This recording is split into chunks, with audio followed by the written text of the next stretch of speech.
In this video, we're going to have a look at starting a new conversation in a channel. So I'm not replying to a message or a conversation thread that's already been posted. I want to start a whole new conversation.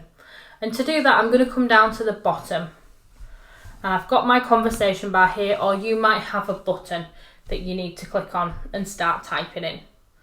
When you do that and you're in a channel, have a look and click on the A with the paintbrush where it says format, and just let it pop up so you can see the difference between a chat that you're starting in chats and a chat on the post tab in a channel, which I'm currently in. So I've got a few options at the top here. I can start a new conversation, or I can even do an announcement. I can allow everyone to reply, or just myself and moderators, so it's nice and flexible. And I can also post in multiple channels as well if I've got the same message I want to send in loads of channels so everyone picks up the point of what I'm saying. It may be a meeting change or a really important piece of information for the project or the team that's part of this Microsoft team.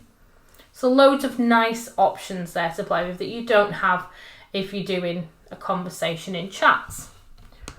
So I can add a subject here, and I can make it much more of a post rather than just an instant message. So it could be this week's meeting, and then starting a new conversation. I'm going to add my information, and don't forget you can mention someone or even the full team as well that are linked to the channel or the team in itself. So you've got loads of options to mention people in here to make sure people see your message and then hopefully reply to it. The rest of the options are the same as chat, so you can use your bold, italics and underline, you can highlight text, you can use your paragraph settings, you can indent, bullet point and number list, loads of great formatting stuff, and you've even got 3 dots which you will see mark as important and your undo, and also insert a table. So you've got loads of ways of adding the information into the channel, into this post, and you can see there that you can share it in multiple ways. Add as an announcement or just a new conversation, and you can limit who can reply to this as well. Especially if it's an announcement, you might not want that many people.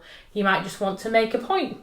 You don't want to start a conversation about whatever you're making a point. Have a look when you're adding a message in a chat and also adding a message in a channel so you can see the differences that are there, and make use of them by clicking on the A and opening up the format panel so you can see you've got options there to be even more creative and get your point across and highlight what you're going to say to everyone else who has access to this channel.